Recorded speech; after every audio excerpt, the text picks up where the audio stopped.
it's exhibition week. So what we're going to do on the YouTube channel today is have a look at the different talents of our staff in school and have a look at the different crafts that they do. So to start off with, I'm going to show you a few of the things that I get up to. So one thing that I like to do to be creative is making pictures through sewing. So all that is using a needle and thread and putting it through your fabric and building it up to make a picture. So that's all it is really, just that again and again and again. And if you look at this one, you can see all the little crosses build up a picture.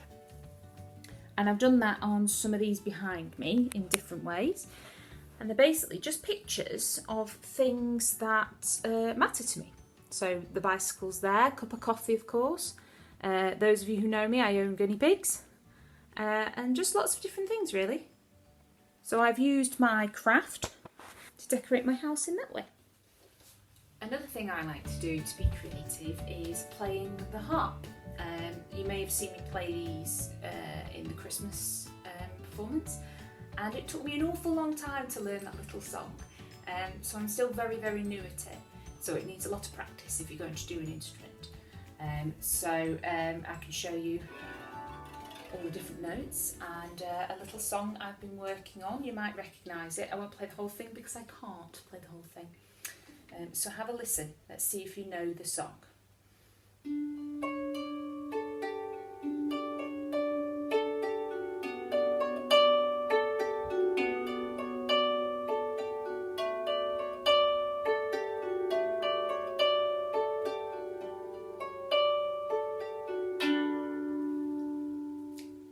Ed Sheeran. So that takes an awful lot of practice and sometimes I just don't feel like doing it, so I have to be really in the mood to play my instrument if I want to be creative. Hi everyone! I believe you want to hear all about the crafty things that we all like to do. So I thought I would show you what I like to do in my spare time. And I like to get out my sewing machine and make lots of little things. So today I'm going to make a little zipped up purse for one of my friends, and she really loves pandas. So I've got this panda fabric and I've got a zip and I've got my scissors and my special roller cutter to cut my fabric out with. And I will show you the finished result when I'm done. Okay, so I've been busy making my bag. I've just got one last little bit to do. Just got to fill this little hole in where I've pulled it through. So you can watch me use my sewing machine. It makes a bit of a noise.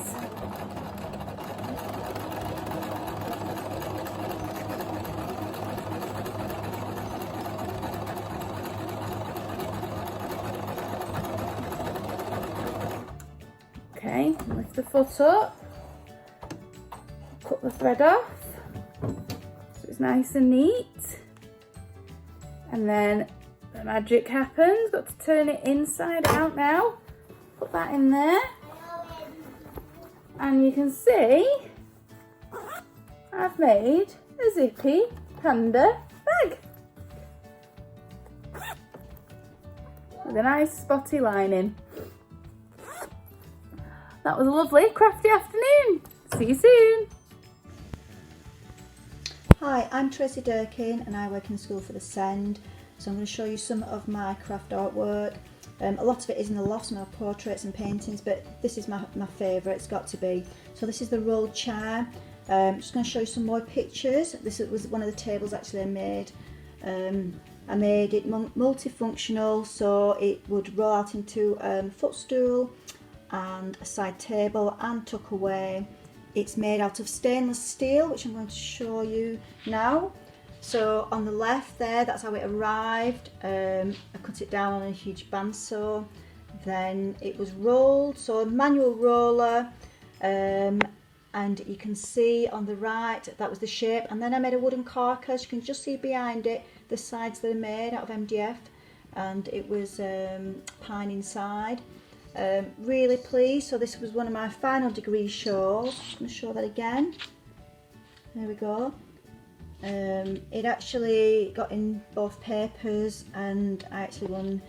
Well, I came second in the year, second New Designer of the Year in London at the annual New Designer of the Year award.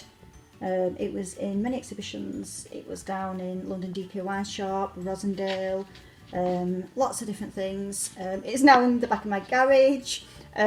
Just show you some earlier stuff. My love of sculpture, love of metal. This is me in one of the earlier ones. But I have lots of different stuff that I was into, but sculpture and working with metal, probably the most challenging and one of my favourite. So that's me. Thank you for watching. Bye. Hi there. Things I like to do to be creative is play around with felt.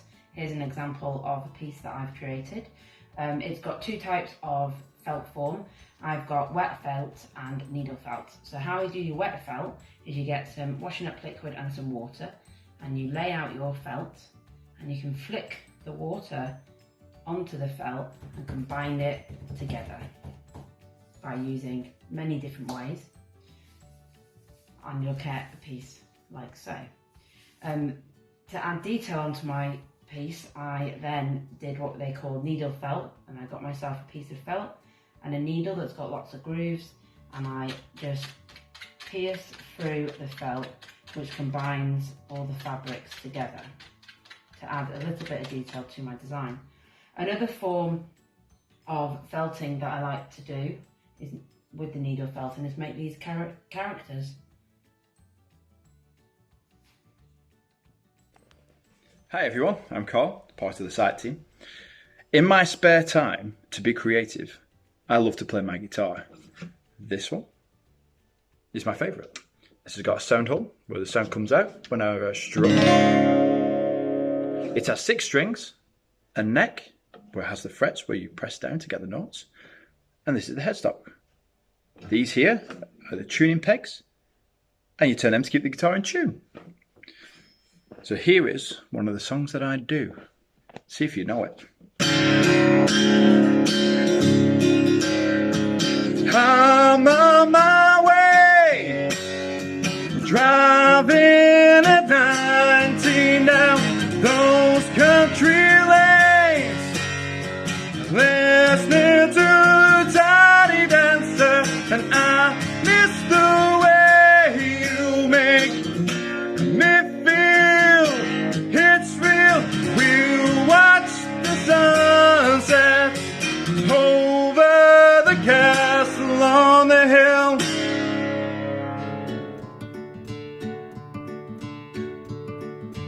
This is my doodle book, and I use this book to do drawings, paintings, of whatever I want really when I've got some spare time. So this one is of different guinea pigs doing different things because I have 3 guinea pigs at home.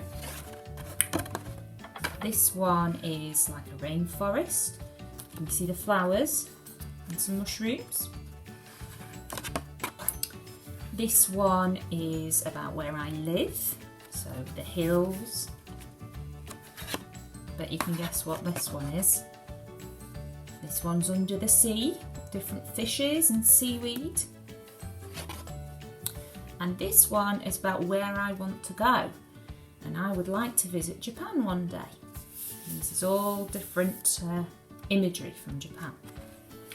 So on my next page, I'm going to show you how I go about actually doing these paintings, because they're actually quite straightforward. So what you're going to need is you're going to need some paints. These are watercolour paints where you add water to them, and then you can paint with them with your trusty paintbrush. This is quite a clever paintbrush because it has water inside it. That means I don't have to dip it in water as much. And what we're going to do is we are going to have a go at painting some dog faces.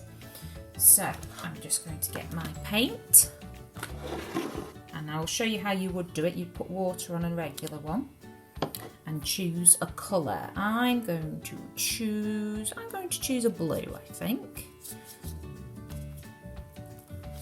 And what you're going to do is you're just going to draw a shape similar to a dog. So if I say that's its nose, need a bit more paint there.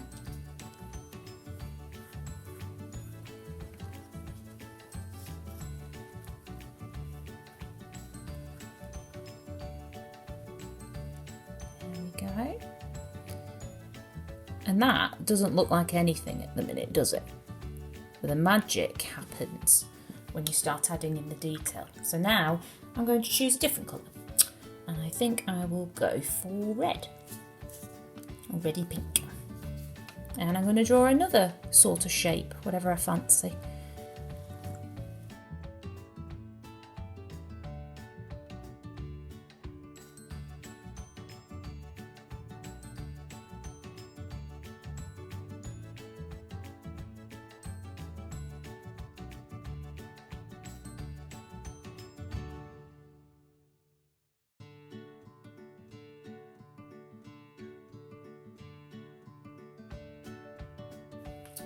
Okay, so we've got our different shapes here on our page, and now we're going to use a black pen to pick out different details to make it turn into a dog face. So I'm going to start with this one. I'm just drawing a nose and a mouth. And there you go, that's turned into a dog face. Let's go on all the others now, shall we?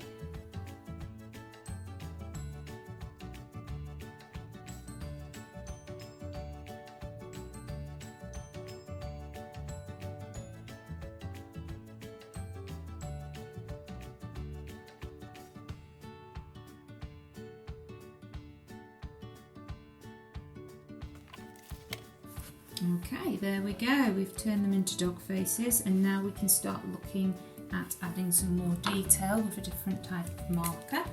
So what I have here is a white one, and I'm just going to go over these now and add a sort of pattern over it. And I find this just makes it look a little bit more special.